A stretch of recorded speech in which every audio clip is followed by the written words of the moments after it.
In this video, we're going to talk about factoring using a technique called factoring by grouping. Now, when we use this technique, we use it with specific types of expressions. I want you to examine each of the three of these examples and see what you see that is in common. Okay, what do each of these examples have in common? Notice how many terms do each of these have?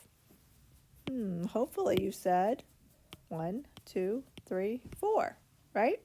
What do you think? What do you see with the powers? Hopefully you notice that the highest power here is a cube, and that each power below it is represented. We've got squareds, we have linear terms, and we have constants. When we have an expression that is in this form, 4 terms, highest power is a cube, and all of the powers are represented, then often factoring by grouping is the technique that we want to use. Okay, so what we're going to do, we're going to separate the polynomial into 2 pieces. Okay, and what we're going to do is for each of those 2 pieces, we're going to factor out a greatest common factor. So let's go ahead and do that. Notice that in the first group, when I'm looking at 3 and -2, they don't have a common factor, or their common factor there is 1. But when I'm looking at the variable piece, I see that I can take out an x squared from both of those terms. So let's take out an x squared here, and when I divide that out of 3x cubed, I have 3x. When I divide that out of -2x squared, I have a -2. We always want to make sure that our sign in the middle comes down, okay? And then we're going to do the same thing with the second group, okay? Look at 6x plus 4. What is a common factor there?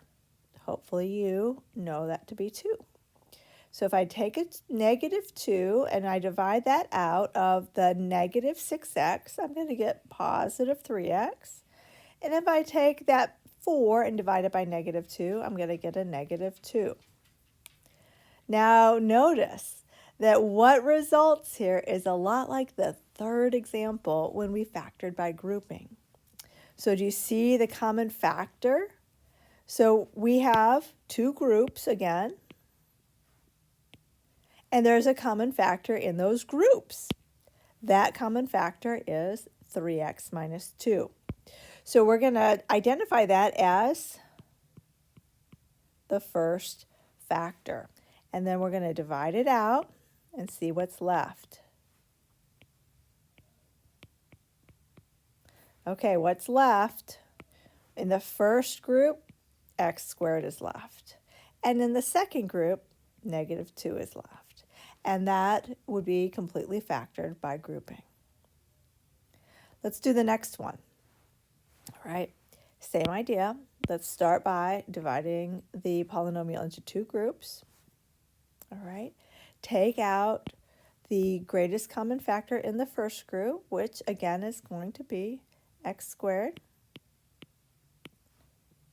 All right, divide that out of each term. X cubed divided by x squared is just x.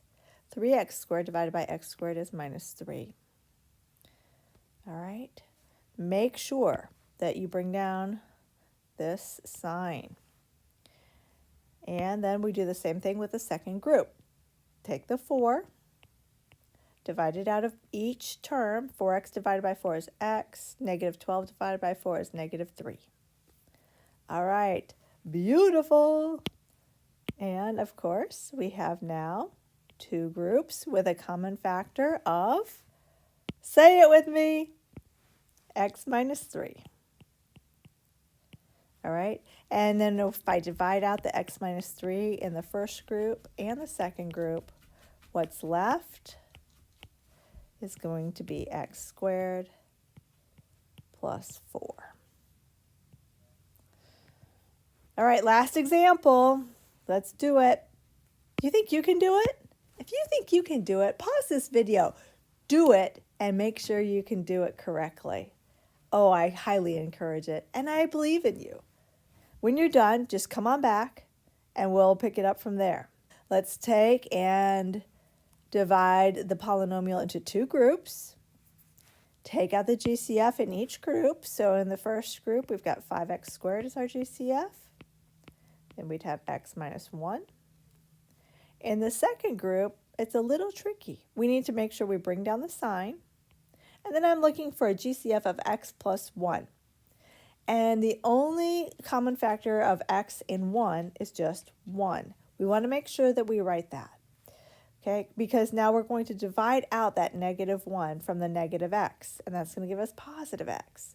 And take that positive 1 right here and divide it by negative 1, that's going to be negative 1. And now, do you see it? We still have what we're looking for here. We have two groups with a common factor.